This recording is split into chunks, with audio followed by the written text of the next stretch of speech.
রাসূল বললেন সাহাবীরা বসো, একটা সুসংবাদ দেব। জোরে বলুন সুবহানাল্লাহ। সাহাবীরা বসে গেলেন। রাসূল বললেন, এই সাহাবীরা, জিবরাইল আমাকে জানিয়ে গেলেন পরিপূর্ণ জুমআর নামাজ আদায় করার জন্য আল্লাহ জমিন থেকে তোমাদের 10 জনকে জান্নাতি বানিয়ে দিয়েছে। জোরে বলুন। হযরত আবু বকর বলছেন, হুজুর আমি জান্নাতি। বলছেন আমি জান্নাতি, আমার আবু বকর জান্নাতি, ওসমান জান্নাতি, আলী জান্নাতি, তাহা জান্নাতি। এক এক করে সব বলছেন হুজুর আমরা জান্নাতি। হযরত ওমর চুপ করে এসে মাথা নিচু করে বলছেন, হুজুর আমি ওমর, আমি জান্নাতি। রাসূল বলছেন, আমার ওমর জান্নাতি জান্নাতি জান্নাতি। চলে বলুন আমি জান্নাতি।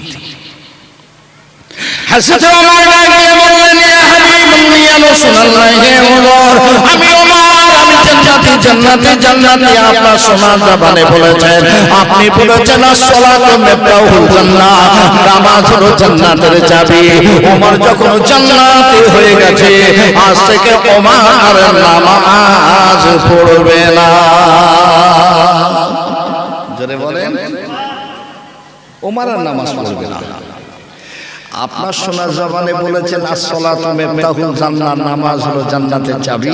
আর আজকে আপনি বলছেন ওমর তুমি জান্নাতি জান্নাতি জান্নাতি। ওমর যখন জান্নাত পেয়ে গেছে, নামাজ পড়ার দরকার নেই। বলে সত্যি তুমি পড়বে না? বলে না, যাও চলে যাও। ওমর টুক টুক টুক করে নিজের ঘরে যেয়ে দাঁড়িয়ে গেছে। রাসূল বলছেন একজন সাহাবীকে ডেকে, সাহাবী ওমর তো নামাজ পড়বে না বললেন, একটা কাজ করো। ওমর ঘরে প্রবেশ করেছেন, ওমরের ঘরের পিছন থেকে ছিগলটা উঠিয়ে দাও, ওমর যেন ঘর থেকে বাইরে বাহির না হতে পারে। একজন সাহাবী হুজুর ছুটে যেয়ে ওমরের ঘরের পিছন থেকে ছিগলটা উঠিয়ে দিয়েছেন। হযরত বেলাল আযান দিলেন, হায়া রাসূলুল্লাহ, হায়া রাসূলুল্লাহ, হায়া আল-বালা, হায়া আল-বালা। ওমরের ঘরে পৌঁছে গেল নামাজ আদায় করার জন্য। হযরত ওমরের চেহারায় একটা জ্বালা যন্ত্রণা শুরু হয়ে গেল। ওমর দরজাখানা খুলতে যায়, পিছন থেকে ছিগল দেওয়া। ওমর দরজাখানা খুলতে পারে না। না না না, ওমর থাকতে পারে না। এত জোরে ধাক্কা দিলেন নিজের ঘরের জানালায়, ওই জানালাখানা ভেঙে গেল, ওই জানালাখানা খুলে গেল। ওমর যখন জানালা দিয়ে বাইরে বাহির হবে, একটা ছোট কাঠ ওমরের পেটে বিদ্ধ হয়ে গেছে। ঝরঝর করে রক্ত ঝরে আল্লাহর জমিনে পড়ে যায়। ওমর ছুটছেন মসজিদে নববীর দিকে। আল্লাহর নবীর দৃষ্টি চলে যায়। আল্লাহর নবী বলেন, সাহাবীরা ওমর নামাজ পড়বে না বলেছিলে, ওমর আসে, ওমর আসে, ওমরকে মসজিদে নববীতে প্রবেশ করতে দেবে না। সাহাবীরা কাঁটা দিয়ে জামাতের সঙ্গে দাঁড়িয়ে গেছে। ওমর ছুটে ছুটে মসজিদে নববী আরো নিকটবর্তী হয়ে গেলে, ওই সময় রাসূল বললেন, সাহাবীরা ওমর কিন্তু মসজিদে নববীর আরো নিকটবর্তী, ওই মসজিদে নববীর দরজাগুলো বন্ধ করে দাও। মসজিদে নববীর দরজা বন্ধ হয়ে গেল, ইকামত শুরু হয়ে গেল। হাইয়া আলাস সালাহ, হাইয়া আলাস সালাহ, হাইয়া আলাল ফালাহ, হাইয়া আলাল ফালাহ। হযরত ওমর থাকতে পারে না, এত জোরে ধাক্কা দিলে মসজিদে নববীর দরজাটা ভেঙে গেল, ওই মসজিদে নববীর দরজা খুলে গেল। ওমর মসজিদে নববীর মধ্যে প্রবেশ করে আল্লাহু আকবার বলে নামাজে দাঁড়িয়ে গেলেন। রাসূলুল্লাহ ইমামতি করে ওমরকে ডেকে বলছেন, কি ব্যাপার ওমর, নামাজ পড়বে না বললে তুমি মসজিদে নববীতে আসবে? হযরত ওমর কেঁদে দরজার দরজার দরজার হয়ে যায়। হাবিবাল্লাহ, ইয়া রাসূলুল্লাহ, হে হুজুর, আমি ওমর নামাজ পড়ব না বলেছিলাম, আমি নামাজ পড়তাম না। ওই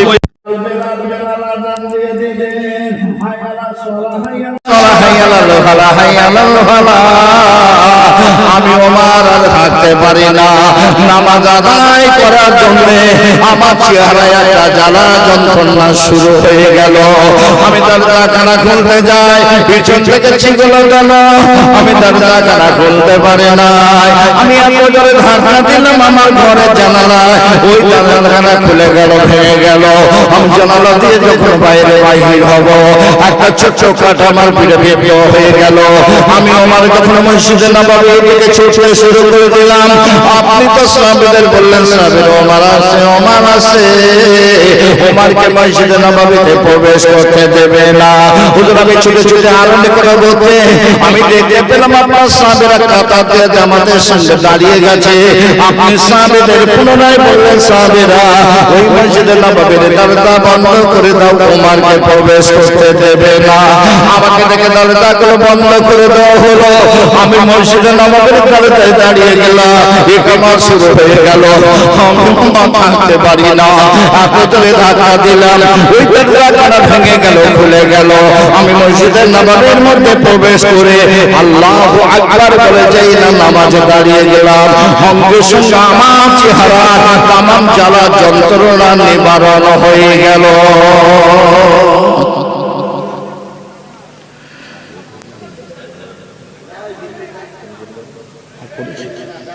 অসুস্থ শুয়ে আছে, বলছেন দেখছি ঠিক করতে পারি, খুব অসুস্থ না এলে বাংলাদেশের বক্তব্য অজ্জ্বল কোনো ডিস্টার্ব হবে না, সেটাও আমি জানছি। ঠিক আছে, ওমরের পিঠের কাঁটা পিঠে বিদ্ধ হয়ে আছে। সাহাবীরা টানছেন কাঁটা বার করবে, ওমর বলছেন এই সাহাবীরা আমার বড় কষ্ট হচ্ছে, লাগছে, আমার কাঁটা বার করো না। কিন্তু রাসূল বলেন সাহাবীরা ওমরের যখন লাগছে, কষ্ট হচ্ছে, কাঁটা বার করো না। মাগরিবের নামাজে ওমর কাতারে দাঁড়িয়ে যাবে, আল্লাহু আকবার জামাতে দাঁড়িয়ে যাবে, পিছনের কাতারে যে সাহাবী দাঁড়াবে ওমরের পিছনে কাঁটাকে টান দেবে। সাহাবীরা সেটাই করলেন। ওমর নামাজের মতো কাঁটাকে টান দিলেন, বেরিয়ে গেল। হযরত ওমর বুঝতে পারলেন না। জোরে বলুন একবার সুবহানাল্লাহ। আল্লাহ বলছেন এই নামাজটাকে তোমরা কায়েম করো। একটা ওয়াক্ত নামাজের পরিবর্তে 2,88,00,000 বছর আল্লাহ জাহান্নামে দেবে। আল্লাহ নামাজটাকে ফরজ করেছে। আজ আমি লম্বা চড়া ওয়াজনসিহতের সময় আমার নাই, আমি মাত্র দুটি সাবজেক্ট আপনাদের আলোচনা করব। বিসমিল্লাহির রহমানির রহিম। ইয়া আইয়ুহাল্লাযীনা আমানু কুতিবা আলাইকুমুস সিয়াম কামা কুতিবা আলাল লাযীনা মিন ক্বাবলিকুম লাআল্লাকুম তাত্তাকুন। আমার আল্লাহ বললেন ঈমানদারগণেরা, আমি আল্লাহ তোমাদের উপরে রোজাকে ফরজ করেছি যেমন অন্যান্য নবীর উম্মতের উপরে রোজাটাকে ফরজ করেছিলাম। বাবু ভালো করে শোনো, রাসূল পাক সাল্লাল্লাহু আলাইহি সাল্লাম মসজিদে নববীর একটা মেম্বারে কদম রেখে বলছেন আমিন, আর একটা মেম্বারে কদম রেখে বলছেন আমিন, আর একটা মেম্বারে কদম রেখে বলছেন আমিন। সাহাবীরা কোনোদিন এই দৃশ্য দেখেনি। সাহাবীরা বলেন হুজুর আপনি একটা করে কদম রাখেন আর আমিন আমিন আমিন বলেন কেন? বলে সাহাবীরা শোনো, আমি রাসূলুল্লাহ যখন প্রথম কদম রেখেছি, জিবরাইল এসে আমাকে সালাম দিয়ে বললেন ইয়া হাবিবাল্লাহ ইয়া রাসূলুল্লাহ, আল্লাহ আপনাকে সালাম দিয়েছেন, আর আল্লাহ পাক বলেছেন আপনার উম্মতেরা জীবনে রমজান মাস পেল, অথচ রমজান মাসের ইবাদত বান্দেগি করে তাদের জীবনের গুনাহগুলো মাফ করে নিতে পারলো না। আল্লাহ বলেছে ওরা ধ্বংস হোক, ধ্বংস হোক। আমি রাসূল বলেছি আমিন। তাহলে আমাদের রোজা রাখতে হবে না? হবে না? কথা বলেন না কেন? কটা রোজা রাখেন? রোজা কটা রাখেন? ফরজ রোজা 30টা। এই একটা রোজা সমান কদিনের রোজা নাকি আপনারা জানেন? জানা আছে? নেই? শুনে, রমজানের একটি রোজা সমান 10টা রোজার নেকি আছে। একবার সুবহানাল্লাহ বলবেন। তাহলে 30 10 কে কত হচ্ছে? 300। আর রমজান মাসের পর কোন মাস? সোয়াল মাস। এই মাসে কটা রোজা রাখেন না? এ মাসে 6টা রোজা আছে। 6টি রোজার সমান 60টা রোজার নেকি আছে। 30 প্লাস 6 36টা রোজা যারা রাখবে আল্লাহ পাক তাদের আমলনামায় গোটা একটা বছর রোজার নেকি লিখে দেয়। একবার জোরে হবে। বছরে 5 দিন রোজা রাখা হারাম, 2টি ঈদ, কুরবানি ঈদের পরে 3 দিন রোজা রাখা হারাম। 360 প্লাস 5 365 দিনে একটি বছর। আল্লাহর নবী ইদ্রিস আলাইহিস সালাম গোটা বছর রোজা রাখতেন, আর সন্ধ্যাবেলা জান্নাত থেকে ফেরেশতারা ইফতারি নিয়ে ইদ্রিস নবীর ঘরের দরজায় দিয়ে যেতেন। একবার জোরে হবে। ইদ্রিস নবী বসে আছেন, পিছন থেকে একটা ডাক এসেছে, ইদ্রিস নবী, ইদ্রিস নবী। খুব রাগ, তাকিয়ে দেখছেন মালাকুল মউত আজরাইল। এই বাবু, আজরাইলকে যদি আপনারা কেউ চিনতে পারেন, ভয় পাবেন না? পাবেন না? কথা বলেন না কেন? পাবেন না? ইদ্রিস নবী আজরাইলের মুখের দিকে তাকিয়ে বললেন, কি ব্যাপার, সময় হয়ে গেল, আমার রূহ নিতে এসেছো? বললেন, আমি রূহ নিতে আসিনি, আপনি গোটা বছর রোজা রাখেন, তাই আপনার সঙ্গে বন্ধুত্ব করতে এসেছি। একবার জোরে বলবেন। ইদ্রিস নবী বললেন, গেট আউট, আজরাইল গেট আউট, যাও, তোমার সঙ্গে আমার বন্ধুত্ব হবে না।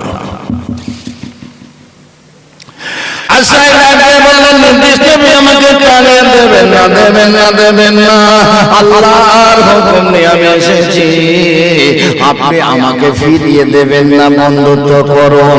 ইদ্রিস নবী বললেন, আজরাইল শোনো, আমি তোমার সঙ্গে বন্ধুত্ব করতে রাজি আছি, আমার 3টি শর্ত যদি তুমি মানতে পারো। কি শর্ত?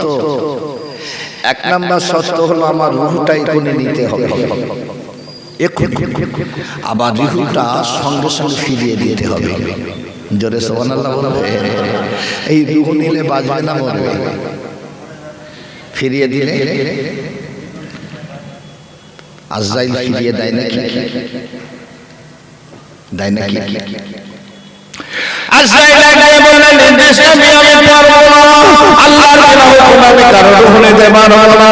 আমার আল্লাহ বলেন, আজরাইল, আজরাইল, আজরাইল, তুমি যখন আমার নবী আমার বন্ধুর সঙ্গে বন্ধুত্ব করতে চাও, আমি আল্লাহ তোমাকে হুকুম দিয়ে দিলাম, আমার নবী আমার বন্ধু রূহটা তুমি নিতে পারো। জোরে বলুন সুবহানাল্লাহ।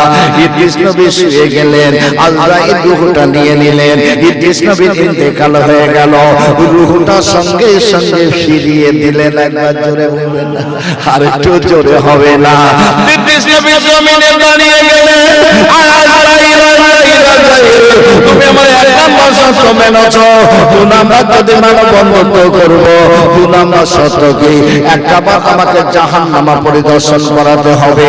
দুনিয়ার আগুনের তুলনায় জাহান্নামের আগুন 70 গুণ তীব্র, কত তীব্র আগুন আমি দেখবো, আমাকে জাহান্নামা পরিদর্শন করাতে হবে। উপায় নাই রে বাবা। ইদ্রিস নবীকে সঙ্গে নিয়ে আজরাইল আলাইহিস সালাম ওই জাহান্নামের দরজায় দাঁড়িয়ে গেলেন।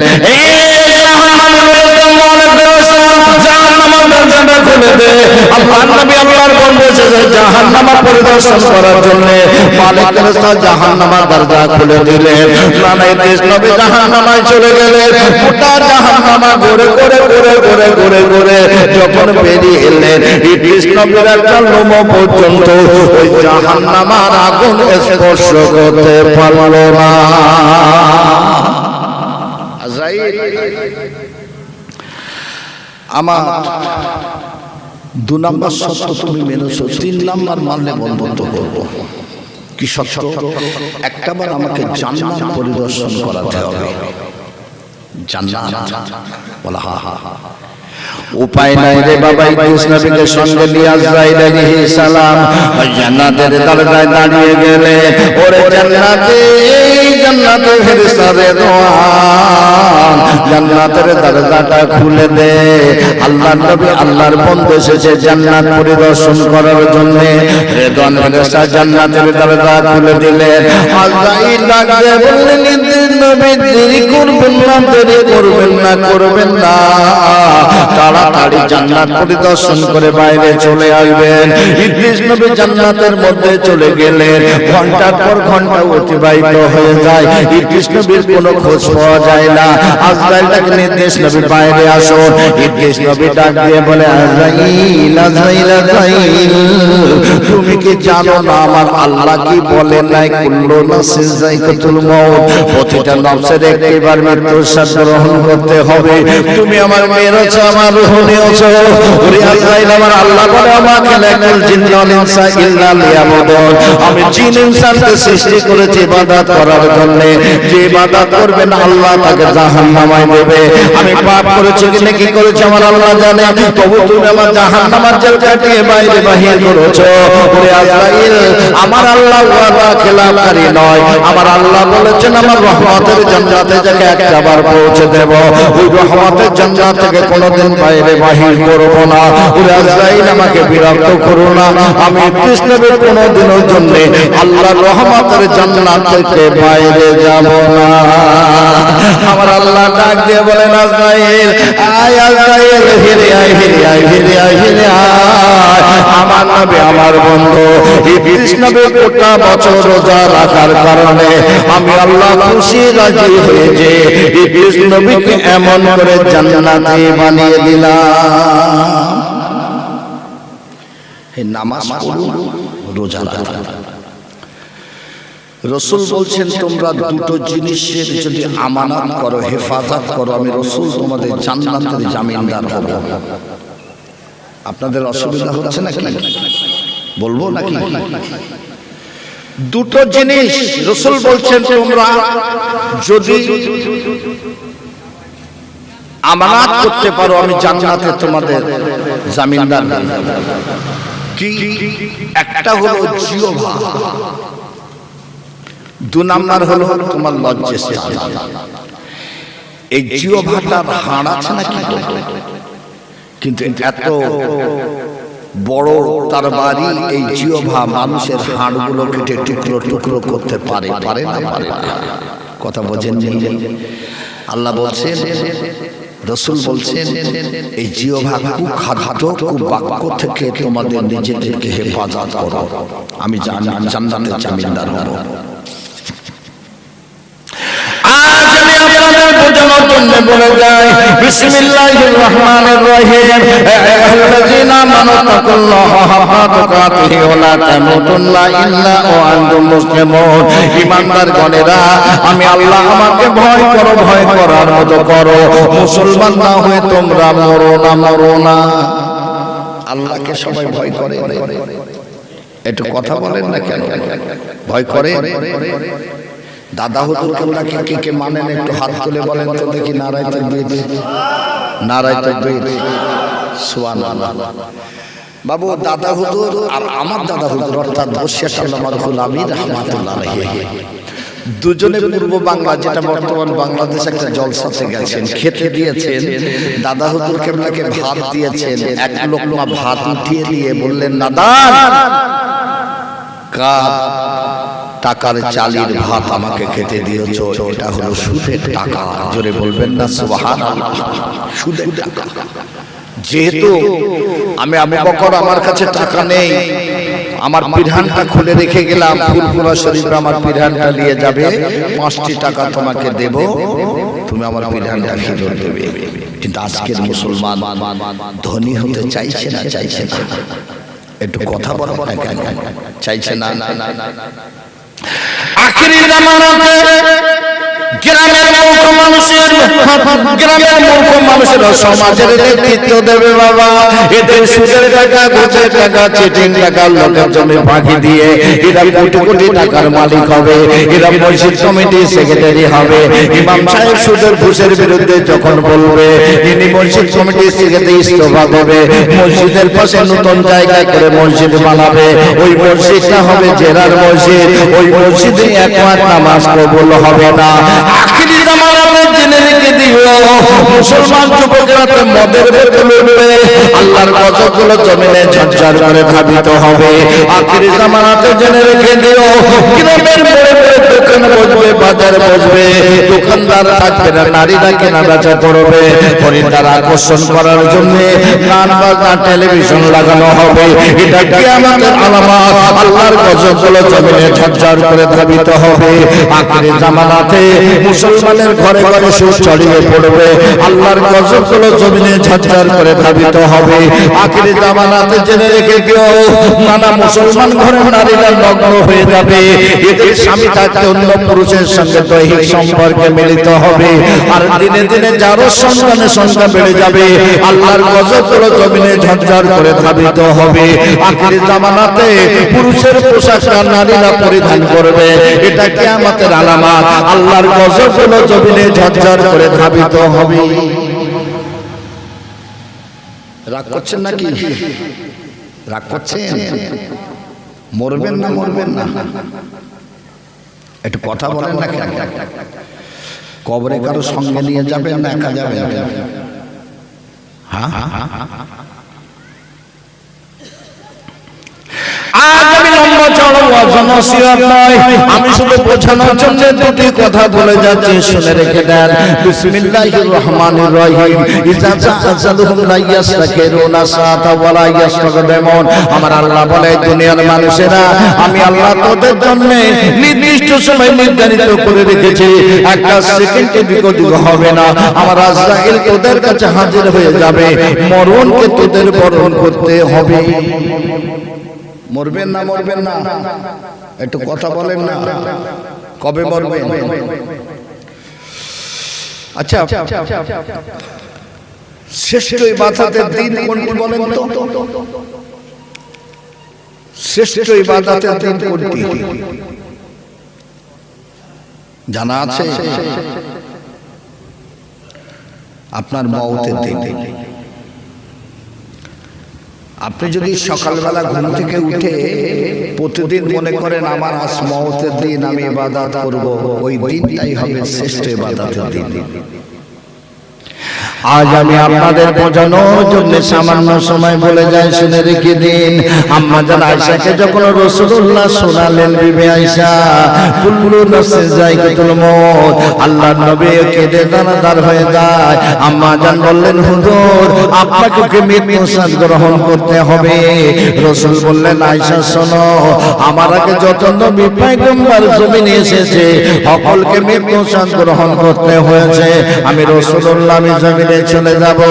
আম্মা জান আয়েশা বলেন, হুজুর একটা কথা বলো, মানুষ যখন মারা যায় তার ছেলে কাঁদে, তার মেয়ে কাঁদে, তার বেবি কাঁদে, ওই বান্দা দেখতে পায় না, শুনতে পায়। রাসূল বললেন, আয়েশা রে, ও বান্দা সব দেখতে পায়, সব শুনতে পায়। আমরা শুধু যাই, দেখি শোয়ানো আছে, কে কাঁদছে, কে হাসছে, কে কি বলছে, ও বান্দা সব দেখতে পাই, সব শুনতে পাই। কে বলছেন? আমার নবী পাক বলছেন। আম্মা জান বলেন, হুজুর আমাদের তারপর শোনান। রাসূল বলে, বিবি আয়েশা রে, ওই বান্দা যখন পিরাল খানা খুলে নেওয়া হয়, ওই বান্দা বলতে থাকে, আমার কলিজার টুকরা সন্তান, আমার ভাই, আমার প্রতিবেশীরা, আমার পিরাল খানা আস্তে আস্তে খুলে নে। আজরাইল আমার চেহারাটা ক্ষত বিক্ষত করে দিয়ে গেছে। আম্মা জান বলেন, হুজুর তারপর বলুন। আল্লাহর নবী বলে, বিবি আয়েশা রে, ওই বান্দার পিরাল খানা খুলে নেওয়া হলো। ওই বান্দা বলতে থাকে, না না, এবার তোমরা আমাকে গোসল দেবে, ঠান্ডা পানি দিয়ে গোসল দিও না, দিও না, দিও না, আমাকে ঠান্ডা পানি গরম পানি মিশ্রিত করে গোসল দাও। আম্মা জান বলেন, হুজুর তারপর বলো। রাসূল বলে, বিবি আয়েশা রে, ওই বান্দাকে এবার গোসল দেওয়া হয়ে গেল, কাফন পরিধান করানো হবে। ওই বান্দা বলতে থাকে, আমার কলিজার টুকরা সন্তান, আমার ভাই, আমার প্রতিবেশীরা, আমার কাপড়ের কাপড় আস্তে আস্তে পরিধান করাও। আজরাইল আমার চেহারাটা ক্ষত বিক্ষত করে দিয়ে গেছে। আম্মা জান বলেন, হুজুর তারপর বলুন। রাসূল বলে, বিবি আয়েশা রে, কাফন পরিধান করানো হয়ে গেল, খাটিয়ায় রেখে দেওয়া হলো। ওই খাটিয়াটা যেন কাঁধে ওঠানো হয়। ওই বান্দা বলতে থাকে, আমার কলিজার টুকরা সন্তান, আমার ভাই, আমার প্রতিবেশী না, আমি বড় শখের বাড়ি বানিয়েছিলাম, এই বাড়িতে আমি আর কোনোদিন আসবো না, আসবো না, আসবো না। আমার শখের বাড়ি থেকে আমার খাটিয়াখানা আস্তে আস্তে বাইরে বাহির করে নিয়ে যা। আমার জান বলে হুজুর, তারপর বলো। আল্লাহ নবী বলে, বিবি আয়েশা রে, ওই বান্দাকে যখন ময়দানে হাজির করা হলো, ওই বান্দা বলতে থাকে, চলে যেও না, আর কোনোদিন তোমাদের ডাকবো না, ডাকবো না, একবার আমাকে তোমরা দাফন করে দিয়ে যাও। আম্মা জান বলেন, হুজুর তারপর বলো। রাসূল বলে, বিবি আয়েশা রে, ওই বান্দাকে কবরে শুয়ে দেওয়া হলো, মুখখানা কিবলামুখী করে দেওয়া হলো, কাফনের কাপড়ের গিরাগুলো খুলে দেওয়া হলো। দুনিয়ার মানুষ তিনটে মাটির টুকরা নিয়ে দাঁড়িয়ে গেল, মিনা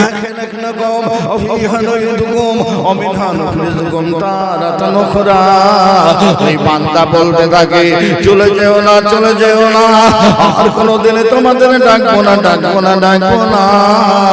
একবার আমার কবরের মাথার কাছে দাঁড়িয়ে যেয়ে দুটো হাত তুলে আমার জন্য দোয়া করে যাও, আল্লাহ পাক আমার জীবনের গুনাহ মাফ করে আমার কবরের আযাব থেকে যেন নাজাত দিয়ে দেন। চলে যাব, কেউ চিরস্থায়ী নয়।